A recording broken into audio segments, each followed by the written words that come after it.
Que el Señor les bendiga, hermanos. Quisiera comenzar esta prédica con una noticia que creo que no va a tomar sorpresa a ninguno, pero es una grata sorpresa y una sorpresa una noticia que puede llevar a sorpresa a alguno. Dios no ha terminado su buena obra con nosotros. Dios no ha terminado su buena obra con nosotros. Él la sigue haciendo y hoy quiere, a través de su palabra, seguir haciendo un poquito más de esa buena obra que ha comenzado un día. Esto no tiene que desalentarnos en lo más mínimo, sino que tiene que hacer que nosotros centremos aún más, con la ayuda del Señor mismo, nuestra vida en Él, para que Él continúe haciendo esa buena obra en nosotros. Nosotros somos, como la palabra lo dice, aquella vez que habla de cómo comenzó a usarse el término cristiano por primera vez, somos pequeños Cristos en formación, en proceso. Estamos cada día siendo más parecidos a Cristo. Somos eso. Y el Evangelio es el método que el Señor utiliza, que Dios utiliza, para que se forme su vida en nuestra vida. Y el Evangelio incluye montones de circunstancias difíciles, de pruebas, de momentos también donde somos exhortados con la palabra, donde somos consolados y animados por la palabra, donde también recibimos y somos fortalecidos por la gracia que el Señor nos da para poder vivir cada día. Y es desde esta gracia que nosotros somos, como decía, animados, conformados y formados también.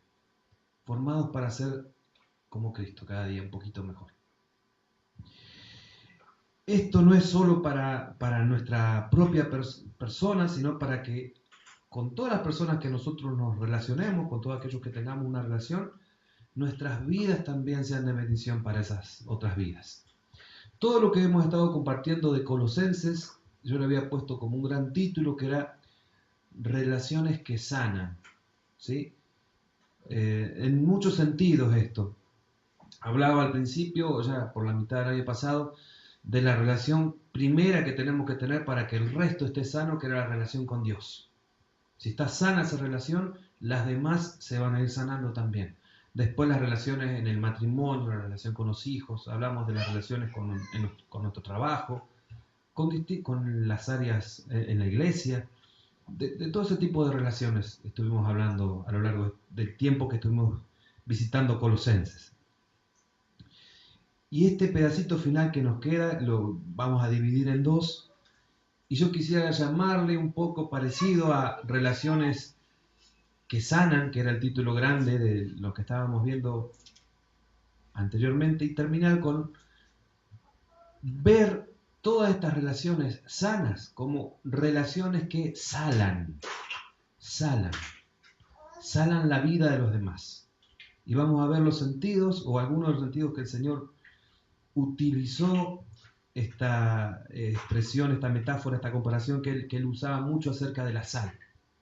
Ustedes saben que la sal tiene una propiedad que, si nosotros la vemos desde lo espiritual, dan para pensar muchas cosas. Una de las propiedades que tiene la sal es que todo lo que toca lo transforma.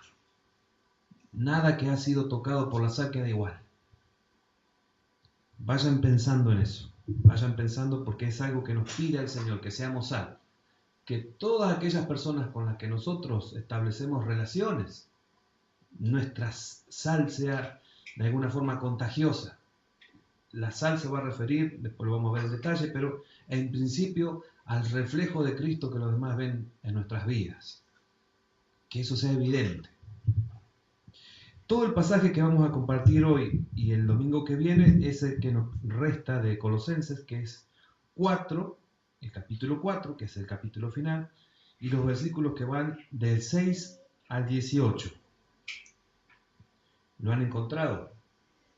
Voy a leerlo hoy, ustedes pueden meditarlo también en la semana, y volveremos a ver este mismo pasaje el domingo que viene y a completar lo que nos va a restar. Dice así todo el texto de Colosenses, capítulo 4, del 6 al 18. Sea vuestra palabra siempre con gracia, sazonada con sal, para que sepáis cómo debéis responder a cada uno. Todo lo que a mí se refiere, os lo hará saber Tíquico, amado hermano y fiel ministro y consiervo en el Señor. el cual he enviado a vosotros para esto mismo, para que conozca lo que a vosotros se refiere y conforte vuestros corazones. Con Onésimo, amado y fiel hermano, que es uno de vosotros, todo lo que acá pasa os lo harán saber. Aristarco, mi compañero de prisiones, os saluda, y Marcos, el sobrino de Bernabé, acerca del cual habéis recibido mandamientos. Si fuere a vosotros, recibidle. Y a Jesús llamado Justo, que son los únicos de la circuncisión que me ayudan en el reino de Dios y han sido para mí un consuelo. Os saluda Epafras, el cual es uno de vosotros, siervo de Cristo, siempre rogando encarecidamente por vosotros en sus oraciones, para que estéis firmes, perfectos y completos en todo lo que Dios quiere. Porque de él doy testimonio de que tiene gran solicitud por vosotros, y por los que están en la Odisea y los que están en Hierápolis. Os saludan Lucas, el médico amado, y Demas. Saludad a los hermanos que están en la Odisea y a Ninfas, y a la iglesia que está en su casa.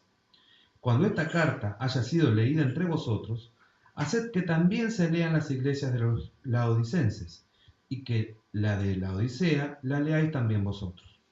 Decid a Arquipo, mira que cumplas el ministerio que recibiste en el Señor. La salutación de mi propia mano, de Pablo. Acordaos de mis prisiones. La gracia sea con vosotros. Amén. La primera pregunta que nosotros queremos comenzar a pensar para responderla finalmente sería: ¿de qué formas prácticas puedo yo ser sal para mi comunidad?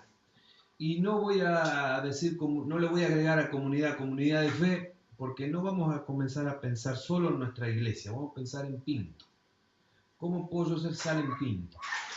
O a donde sea que yo esté viviendo, ¿no? En toda la sociedad con la que yo me relaciono, ¿cómo puedo ser sal en ese lugar? Vamos a empezar por las palabras. En Colosenses 4, en el versículo 6, dice: sea vuestra palabra siempre con gracia, sazonada con sal, para que sepáis cómo debéis responder a cada uno. Este versículo tradicionalmente la iglesia lo ha entendido como cuando la iglesia o cuando los cristianos estamos defendiendo la fe o haciendo lo que se llama apologética, que es justamente de alguna forma a las cuestiones que van surgiendo en la cultura y que van surgiendo en la sociedad, nosotros decimos, bueno, ustedes pueden mirar así, creer así, tener esta perspectiva, pero nosotros desde la palabra de Dios entendemos que esto es así, que esto no cambia o que esto debiera verse así, porque la palabra establece que esto es así. Pero esa convicción con la que nosotros debemos defender nuestra fe, con la que debemos vivir nuestra fe, no puede ser violenta, no puede ser desde el odio, no puede ser desde una forma así que vaya buscando el choque, la confrontación violenta. No es lo que la palabra nos enseña. Nos dice que todas esas maneras en las que nosotros defendamos nuestra fe sean siempre con gracia. Con gracia es enorme lo que dice ahí, ¿no? Pero fundamentalmente teniendo la paciencia que Dios tiene para con nosotros desde la gracia, el amor que Dios tiene para con nosotros desde la gracia. Y agrega sazonada con sal, para que sepáis cómo debéis responder a cada una de las personas con las que quizás van a tener una mirada y una forma de ver la vida opuesta a la nuestra. Tradicionalmente ese versículo ha sido interpretado así. Y sal se ha visto más como influencia, como el roce con otras personas de un cristiano bendice la vida aún de aquellos que no son cristianos.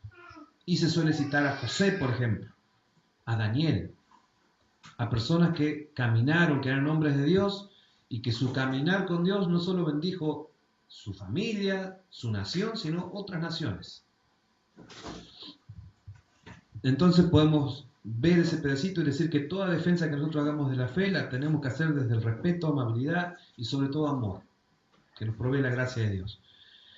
Tenemos que tener claro que el propósito de ser sal nunca es destruir, sino que es edificar. Y hay un versículo que el Señor utilizó en los evangelios, en el evangelio de Lucas precisamente, hablando de la sal, que dice: la sal es buena, pero cuando pierde su sabor ya no sirve para nada, ni siquiera como abono. Simplemente se tira a la basura. Si en verdad tenéis oídos, presten mucha atención. Esta es la versión lenguaje sencillo de la Biblia.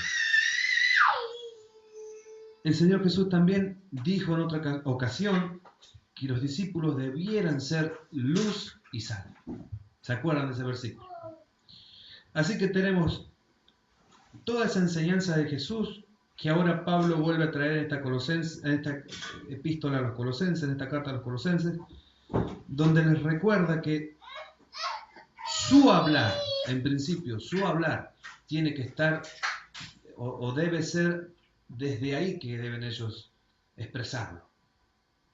Desde la gracia, desde el amor, tener sal, dice. Y acá vemos lo que el Señor Jesucristo ha dicho acerca de la sal. Y entendemos sal como una vivencia cristiana de todo lo que la palabra enseña, ¿no? Pero es mayormente que el fruto del cual habla, que es la formación del carácter de nuestras vidas a la semejanza de Cristo, sea evidente a todos. Que cada día un poquito más de eso que estudiamos hace un tiempo, que es el fruto del Espíritu, se vea en nuestra vida. Esa es nuestra sal. Que la personalidad, el carácter, la vida de Cristo sea también nuestra forma de vida, nuestra forma en la que las demás nos vean que vivamos. Es decir, en total coherencia entre lo que decimos, predicamos y vivimos. Esa sería nuestra posibilidad de influencia, el ejemplo. Lo que hablábamos la otra vez, ¿no? El ser un buen modelo, un buen ejemplo, tener un buen testimonio cristiano. Pero esto no es moralidad, no es simplemente que predicamos desde la moralidad y desde un vivir siendo buenitos, porque no se trata de eso, se trata de que Cristo está transformando nuestras vidas. Él es el único bueno, no nosotros. La pregunta que surge acá es, ¿cómo está nuestra sal a esta altura del partido de nuestro andar en Cristo? ¿Estamos siendo de influencia donde nosotros, con las personas que nos relacionamos habitualmente, realmente está salando nuestra sal? O como dice acá, ha perdido algo de ese sabor, de esa cosa que lo hace sal. El domingo que viene vamos a ver, si Dios lo permite, qué cosas hacen perder a la sal su capacidad de ser sal, ¿no?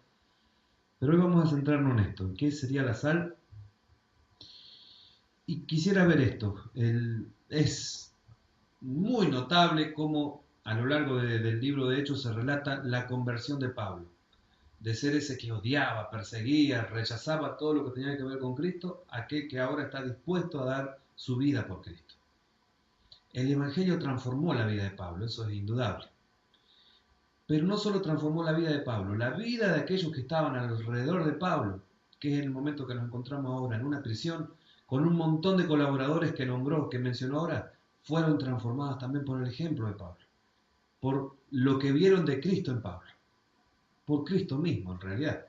Pero Pablo reflejaba de Cristo y era sal para esas personas que estaban alrededor de él.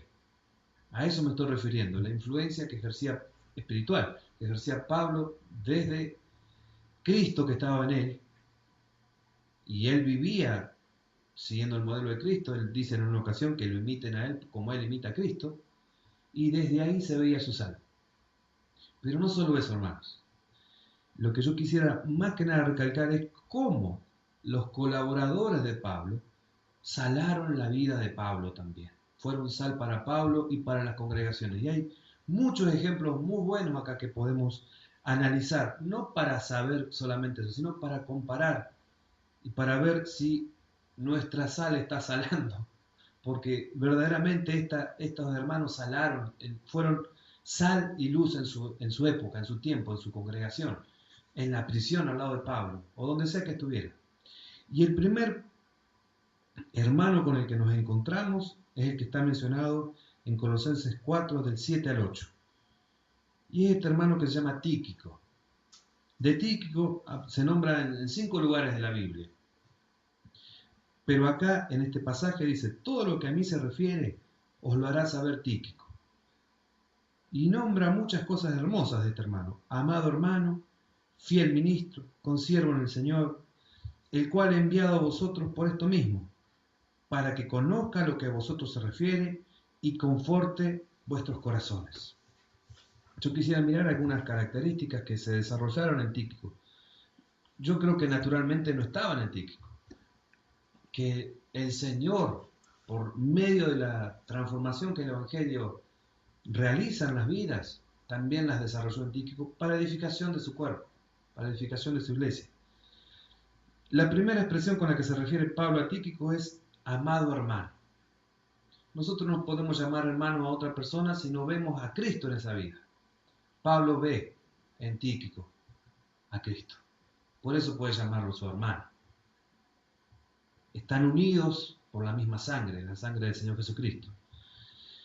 Fíjense que les dice que todo lo que a mí se refiere, es decir, todo lo que a mí me pasa, lo que me está sucediendo, las circunstancias que me han ocurrido, cómo me siento, todo eso se lo va a contar ¿quién cuando llegue? Tíquico. ¿Por qué? Porque es alguien de confianza, que me conoce tanto, que sabe con verme nomás lo que me pasa, que él va a poder decirles bien cómo está Pablo, cómo estoy yo. Ese es algo sumamente valioso en los hermanos de la iglesia, encontrar hermanos que sean confiables, Él es un amigo de Pablo que, fíjense, no ha sido amigo solamente cuando Pablo estaba predicando en la sinagoga o cuando estaba en una fiesta o lo que sea que lo invitaran a Pablo. Pablo está en una prisión y él sigue siendo su amigo.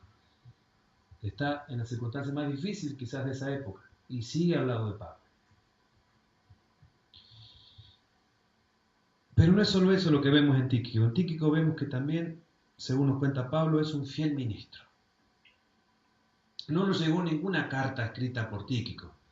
No hay ninguna predicación de Tíquico escrita. No tenemos eso. Aparece solo 5 veces en la Biblia. Y Pablo debe aparecer 200, no sé, muchas. Pero sin embargo no es eso lo que le ha dado valor a su ministerio, ni lo hace más importante a la persona que aparezca más veces, no. Lo que ha hecho valioso es su fidelidad a Dios y a su palabra. Eso hace valioso cualquier ministerio. Hay hermanos realmente hermosos que no sabremos sus nombres hasta llegar al cielo. Pero podríamos decir de ellos, si los conociéramos, son verdaderamente valiosos y hermosos porque están siendo fieles, son fieles ministros. Eso es algo en lo cual debemos nosotros procurar crecer siempre, procurar crecer. Fidelidad al ministerio que el Señor nos haya encomendado. Ha Tíquico entendido bien de qué se trata el ministerio. No se trata de de ser el apóstol de ese momento. O sea que Pablo está en prisión, ahora yo voy a ocupar el lugar de Pablo. Yo voy a ser el que va a ir y va a mandar más. No se trata nunca de eso, nunca se trató de eso el ministerio. ¿De qué vemos que se trata según el reflejo que nos da Tíquico? De servicio. Todos somos siervos de todos, de eso se trata. Y no entender esto lleva a formas muy equivocadas de manejarnos dentro de la iglesia que terminan causando daño, lastimándonos. El Señor Jesús ya dijo que el mayor es el que sirve. El mayor es el que sirve, no hay jerarquías acá en realidad. Todos somos siervos de todos. Todo servicio que nosotros realicemos dentro del cuerpo de Cristo va a ser juzgado por esta norma. ¿Cuánto fuimos de nosotros fieles a la palabra y al Señor de la palabra? ¿Cuánto realmente de fidelidad hubo a Él? También Pablo lo ve como un consiervo en el Señor. Consiervo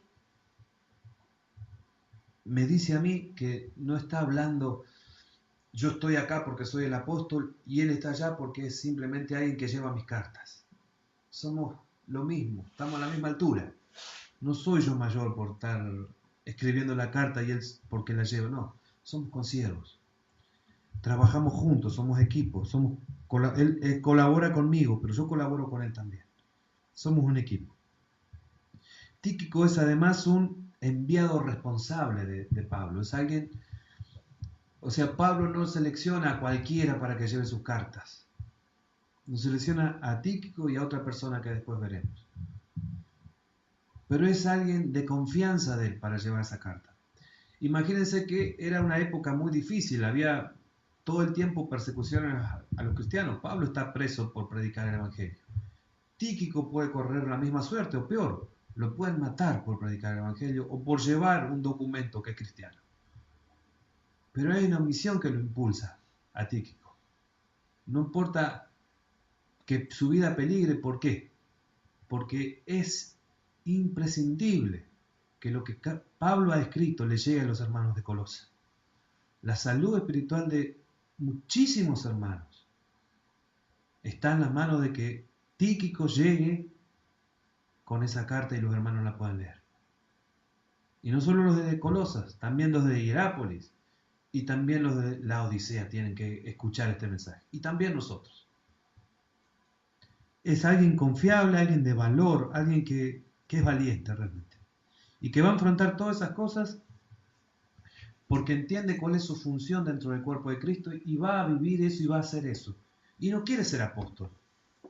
Y no quiere ser, no sé, otra cosa. Él está claro en lo que quiere ser, en lo que ha sido llamado a ser.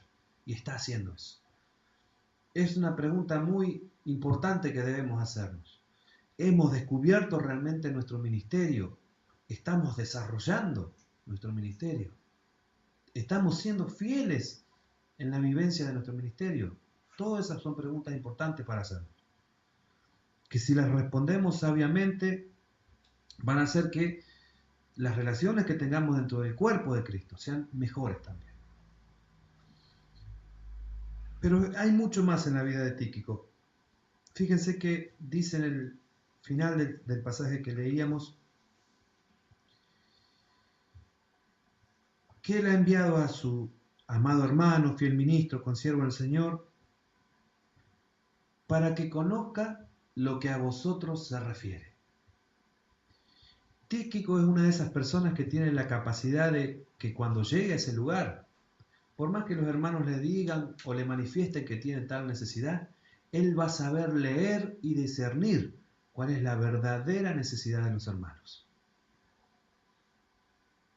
Eso es algo muy precioso de poder ver realmente en los rostros, en los ojos, en el corazón de nuestro hermano, qué le está pasando, qué necesidad tiene. Eso es algo en lo cual nosotros debiéramos trabajar en nuestras vidas, porque es algo sumamente necesario, no pensar en nosotros, sino en la necesidad que el hermano tiene también. ¿Y cuál es realmente la necesidad que está ocurriendo en el hermano? Pero no se va a quedar ahí Tíquico. ¿Cuál es la otra capacidad que el Señor le ha dado? Es lo que sigue. Y después que Él sepa lo que le está pasando, conforte vuestros corazones. Eso es impresionante. Esa capacidad para saber qué le está pasando, algunos la asocian con una capacidad de mirada misericordiosa, de poder salirse del lugar de uno, ponerse en el lugar del otro.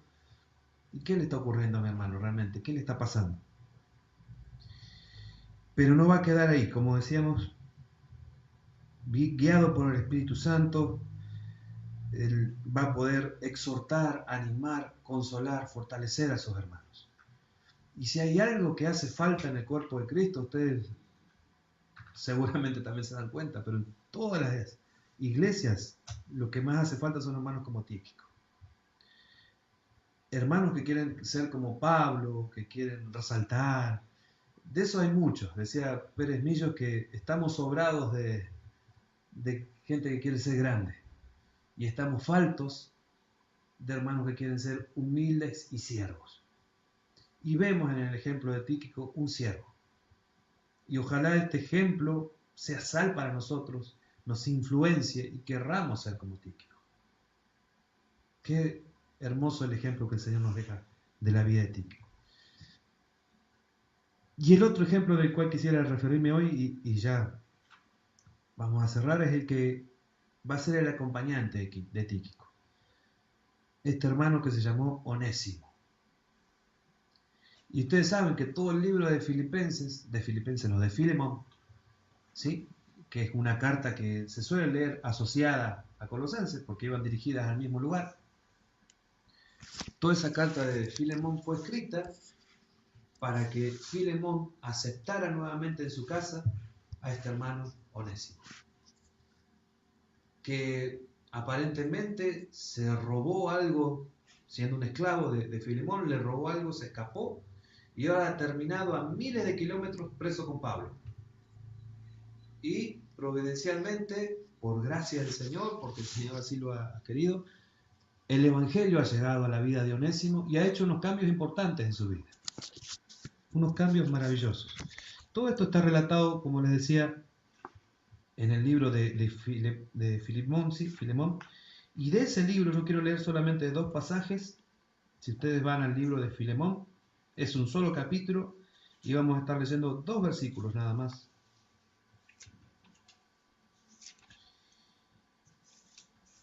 Y podemos ver acá cómo el Evangelio transforma las vidas. Realmente las transforma. No sabemos el pasado de Tíquico, sí sabemos el pasado de Onésimo. Sabemos quién fue Onésimo antes de conocer al Señor, y ahora que su vida se ha centrado en Cristo, el cambio impresionante. Estamos viendo para que esto no sea como un influencia en nuestras vidas, porque este tipo de cambios son los que debemos procurar con la ayuda del Señor en nuestras vidas. Dice el capítulo 1 de Filemón, el único, y el versículo 11. Hablando de Onésimo, ¿no? El cual en otro tiempo te fue inútil, pero ahora a ti y a mí nos es útil. Pablo juega con el nombre de Onésimo, que significa útil, pero que en un momento no fue nada útil a su amo. Fue todo lo opuesto.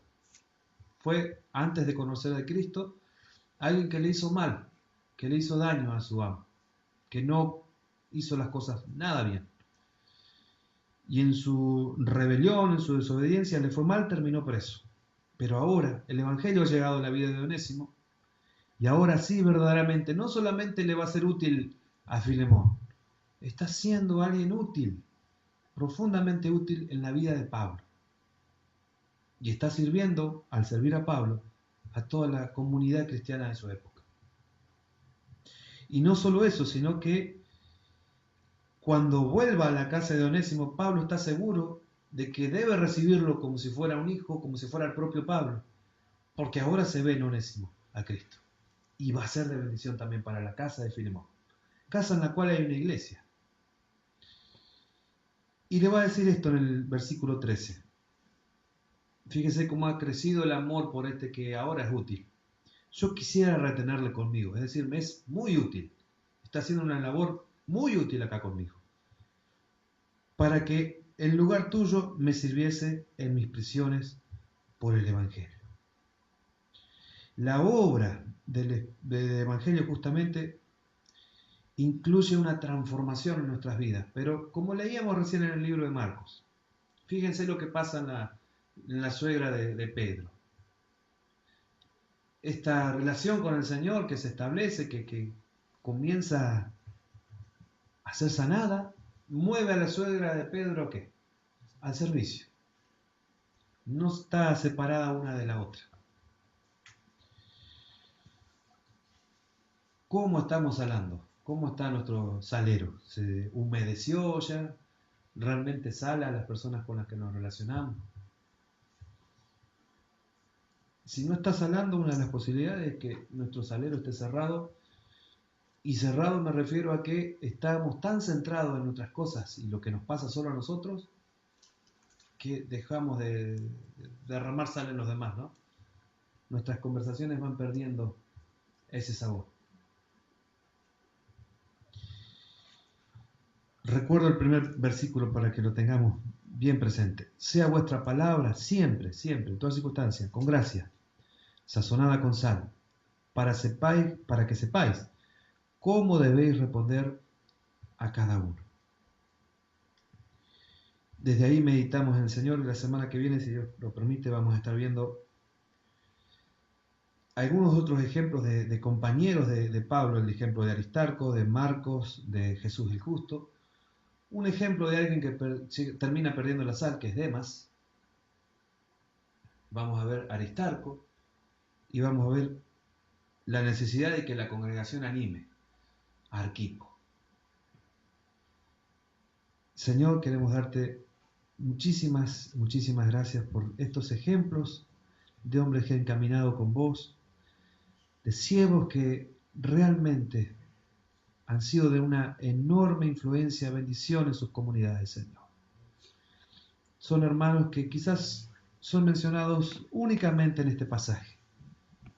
Y seguramente hay tantos otros que han sido de enorme bendición y ni siquiera son mencionados en ningún, no digo en la Biblia, ni siquiera en otros libros.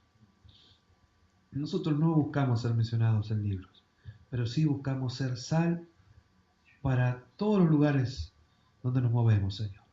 Ser realmente luz y ser de influencia sana, Señor. Ser agentes de bendición, hijos tuyos que vivan de una forma tan genuina, tan verdadera, tan real, tu mensaje, Señor, que bendigan la vida de los demás.